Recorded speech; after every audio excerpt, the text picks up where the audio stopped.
अब उनकी सरकार जाने वाली है, SIR भी होगा और आने वाले दिन में CAA लागू वहां जमीनी होगा।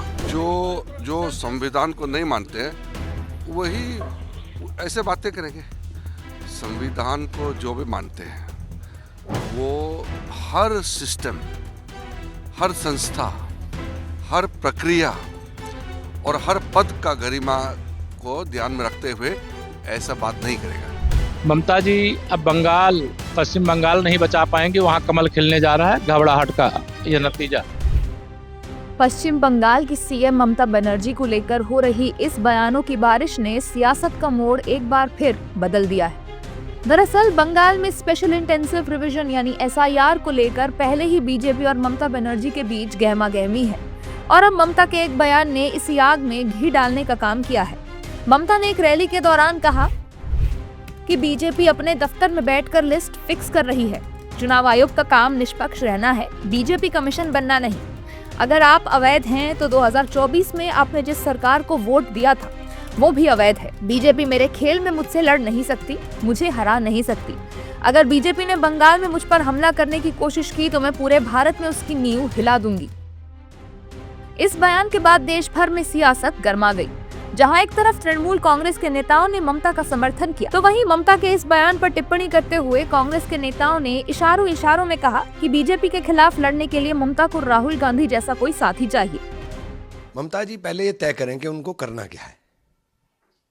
जब उनको लड़ना है तो फिर लड़ने के लिए नेतृत्व यहाँ पर देखे कि राहुल जी के अलावा पूरे देश में कोई ऐसा नहीं है जो राहुल जी के अलावा जिसको पूरा देश एक्सेप्ट करता हो। Our leader Mamata Banerjee from the very beginning has said, we also said, make this process at least for 3 months.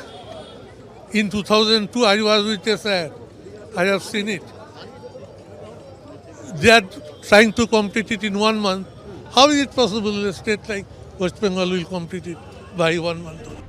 वहीं दूसरी तरफ इस बयान के बाद बीजेपी ने ममता के खिलाफ मोर्चा खोल दिया।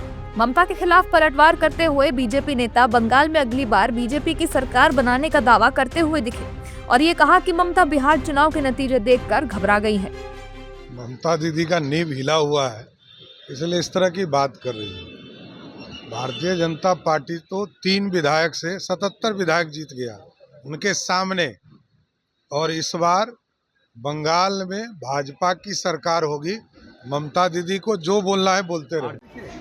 अब ये ममता बनर्जी जिस तरह से एक मुख्यमंत्री होकर के जो बयान दिया है, ये बयान अराजकता को बढ़ावा देने वाला है। इनकी बौखलाहट का द्योतक है, क्योंकि बिहार के चुनाव परिणाम ने साबित कर दिया कि अगर रोहिंग्या, बांग्लादेशी या जो अवैध रूप से मतदाता बने और अगर वो मतदाता नहीं रहेंगे तो जो बिहार का परिणाम आया वही बंगाल का परिणाम होगा। तो ये निश्चित तौर से उनकी कुंठा है। ममता बनर्जी के बयान और SIR प्रक्रिया को लेकर बढ़ती सियासी तकरार ने बंगाल की राजनीति को एक बार फिर उफान पर ला दिया है। TMC और बीजेपी के बीच आरोप प्रत्यारोप तेज हो चुके हैं और कांग्रेस भी अपनी टिप्पणियों के साथ मैदान में उतर आई है। 2026 के विधानसभा चुनाव नजदीक आते ही ये टकराव और भी तीखा होता दिखाई दे रहा है।